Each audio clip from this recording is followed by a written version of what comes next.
Hello, I'm Chris Perry and I teach history. The question has been asked, especially recently, was 1968 worse than 2020? Or was 2020 worse than 1968? 1968 is one of those years that most people point to as one of these really terrible years that changed American history forever. 2020 has had its share of things. You've got the Corona, or as we call it around here, the Rona. Also, you've got, what are these murder wasps? You've got, I don't know, asteroids, and you've got obviously a lot of civil unrest going on in 2020. And we're just in June at the time of this recording. So there's a lot of year left. But what I wanted to do is show you 1968 and see what you think. Was 1968 even in the running here, being that not even half of 2020, I guess, is complete? So here's 1968. You make the call. You think about it. 1968 or 2020. So let's take a look. 1968, starting off, we've got Lyndon Baines Johnson, President of the United States, says, "I will not run again. I shall not seek another term as your president." Right? You've heard this before. You've seen the video. He announces it. This kind of takes people off guard. They didn't think this was coming, some people. Johnson's presidency, rightly or wrongly, is defined by Vietnam. That's just the way it was.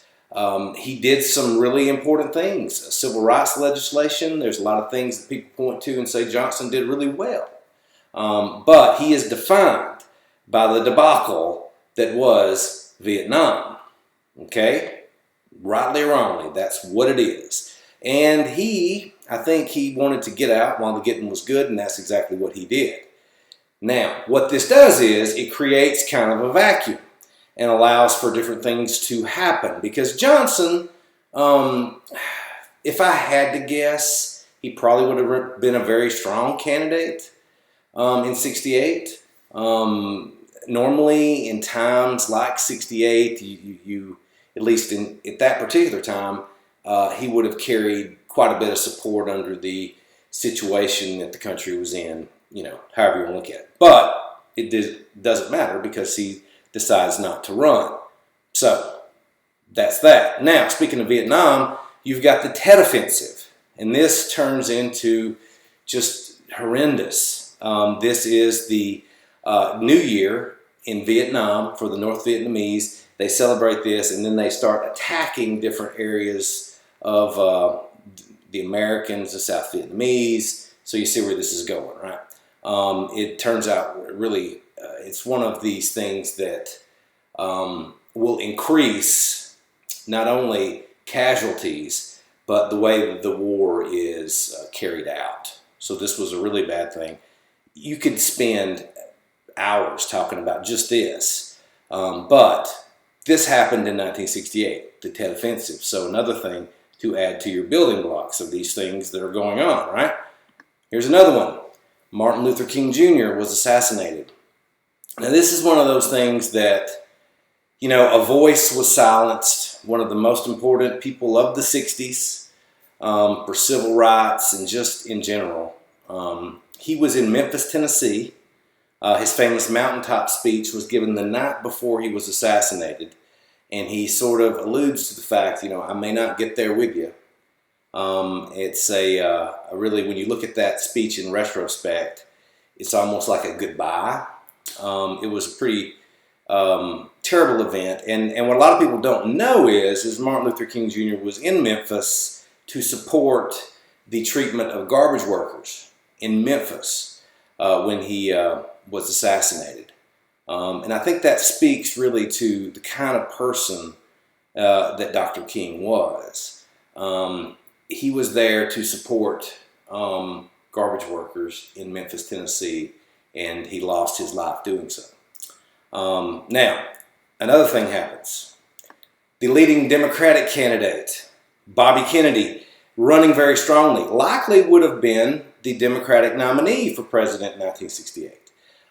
He was running really strong. He's doing really well. After a victory, he is assassinated by Sirhan Sirhan. You may have heard that name before. So here is another Kennedy. His brother, of course, famously, everybody knows this. If you were alive during that time, you know where you were, and JFK was assassinated. But Robert Kennedy, who had a great potential to lead this country through a moment that in time where things could have been different, let's say. We don't know. There's no way to know because, it didn't happen. But in a parallel universe, let's say, if Robert Kennedy would have been elected president, things may have been different. It's possible. He had some policies, I think, and some people have looked at that may have been beneficial for the United States, right? But his voice also is silenced, which is a sad thing. This is how, crazy this year was. Now, you also have running around doing his thing, George Wallace doing George Wallace things. He's running for president in '68. He has an interesting brand of populism that he does. He likes to, he's against elites, which a lot of people are. I don't know that that's a negative thing, but also he's anti-intellectual, anti-science. He calls them pointy-headed intellectuals, right?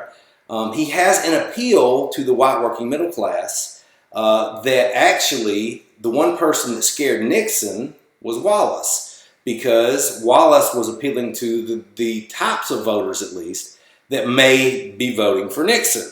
All right. So Wallace went around, he was doing his thing, and he was, actually ran pretty strong for, someone, a segregationist from Alabama, right? But he does. He runs very well, and he will run well again in '72 until an assassin in '72 tries to kill him, attempted assassination. But he's running around doing his thing. So you have this whole other that just stirs up.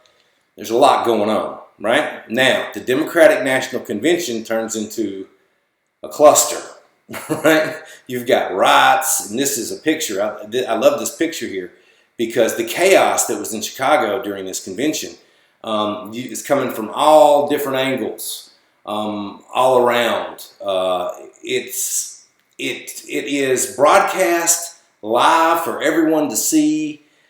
This does absolutely nothing to help the Democrats in trying to hold on to the White House. This is this moment in time that people look to and say, "Wow, this is where." The straw kind of broke, right? Let's go back to that. Didn't mean to get ahead to him. But Hubert Humphrey, right, is nominated to run for president. Hubert Humphrey, if you study your history, if you ever heard of the Dixiecrats, right? They walked out in 1948. This is 20 years later, 1968. Hubert Humphrey was the guy that gave the speech about civil rights that made the Dixiecrats walk out. Right, Strom Thurmond and his crew in the Dixiecrats in 1948. Then Strom Thurmond ran for president. All right. So anyway, so this is Hubert Humphrey, same guy. He's still there. He's going to run again in '72. Now he has Edmund Muskie. Sorry, he's going to run again in '72, and he's his vice presidential candidate. But it's not looking particularly good, and this chaos that's going on in the Democratic Party, and you can imagine why this is, because you've had Johnson say, "I'm not going to run, I'm not seeking re-election." You have Robert Kennedy, right? Robert Kennedy is assassinated. You have George Wallace going around doing his thing, right? Stirring everybody up. So things are kind of in upheaval, and you get Hubert Humphrey, and it's going to be what it's going to be. No offense to Hubert Humphrey. But what this allows is for the return of Richard Nixon. Okay, so Richard Nixon literally couldn't get elected dog catcher after 1960, and I'm not making this up. 1960, he barely loses a little bit. There's some conspiracies out there that the fix was in, and anyway, it was a really close election in 1960. Richard Nixon, who was Dwight Eisenhower's vice president, loses barely to John F. Kennedy. It's really close, but Nixon does what he should. He concedes and he goes away. Well, he doesn't stay gone for very long. He comes back out. He tries to run for governor of California. He loses, right? So basically, most people would believe that Nixon's political career is over. But in 1968, with all this upheaval and everything going on, guess who comes back? You got it, Richard Nixon. So Richard Nixon comes back, and there's nothing really standing in his way. He runs a good campaign for him, and it's going to turn out really well, and you're going to get the return of Nixon, right? All right, so that's what happens there. Now, so a couple of good things, or one good thing that goes on in 68, and this is something that is near and dear to my heart because I did a lot of research on this. I was able to interview one of the people that were involved in this. The Alabama delegation to the 1968 Democratic National Convention was the first time it was integrated, right? So the delegation that went for the very first time, it was integrated from Alabama. This is Arthur Shores. He was the man that integrated it. He was the first African-American delegate from Alabama for the Democratic National Convention. Now, the interesting story behind that is how they were able to get this done, because there's people involved in this, the Democratic Party in Alabama. You can imagine how this is. You've got George Wallace, you've got Bull Connor.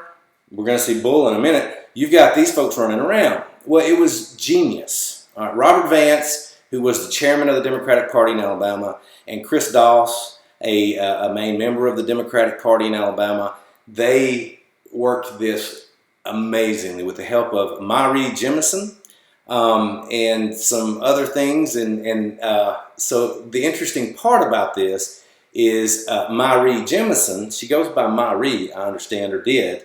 I called her Marie, and someone corrected me. Anyway, so the point is she ran for the spot that ended up getting Arthur Shore's spot, but she pulls out at the very end, and they sort of sneak in Mr. Shores at the very end. At least the story was told to me. And it was amazing. I mean, this is really cool. And it turned out to be one of those moments in the Civil Rights Movement that kind of flies under the radar. You don't hear much about it. And if you want to hear more about it, I have a great article that I wrote on this, but that's beside the point. But this is great. Also, this same convention, you got Bull Connor. Bull Connor gets drunk and votes for Bear Bryant. True story. Now, Bull Connor was known to walk the floor, Democratic National Convention in Chicago, with a coffee cup in his hand. Now, he didn't have coffee in this coffee cup. He was drinking bourbon in this coffee cup. And actually, he passed out while they were going to interview him, right? By the national news media was going to interview Bull, because Bull was well known, obviously. If you studied the Civil Rights Movement, you know the kind of guy Bull Connor was. But they wanted to interview him, and they put him on the spot, and dude literally passed out. It's hard to find footage of this because I think it all got, lost, but this did happen. He did pass out with the coffee cup in his hand. Also, when it came his time, he wanted, and he asked Chris Doss, who was the one that was, the people would come up to do their votes. If you've ever seen these conventions, this is how these things work. The delegates, they do their voting, and normally it's a regular type vote, like, we're voting for Humphrey or whatever. But Bull, he said, he called him Chrissy. He said, Chrissy, I want to make sure I get my chance to vote for Coach Bryant. And he's like, okay. And he did, and you can look this up. It's there. There's I think somebody else did it too. There are 2 votes in 1968 from the Democratic Convention for Bear Bryant for President of the United States. One of those votes came from Bull Connor. Interesting story, right? All right, well, anyway, so the year, it does get better. Toward the end of the year, something really special happens. Apollo 8 is orbiting the moon. They take this beautiful picture here, and actually it's around the Christmas holidays, and they read from the Bible and different things while in space, and the majority of the people in the United States are watching this, and it's this moment where, things are going to get better, surely. It's just been a terrible year. Things have been horrible, but it's got to get better, right? All right, now, back to the original question. 2020 or 1968? 1968 or 2020? Which one's worse? The problem is 2020 isn't near over yet. There's more stuff to come, which is frightening when you think about it. But don't panic. I'm sure, we'll all make it through the best we can. But kind of is what it is. But there you go. It's up to you. You decide. You tell me which one. How bad was 1968? What do you think? And that is the question. But everyone stay safe and healthy out there.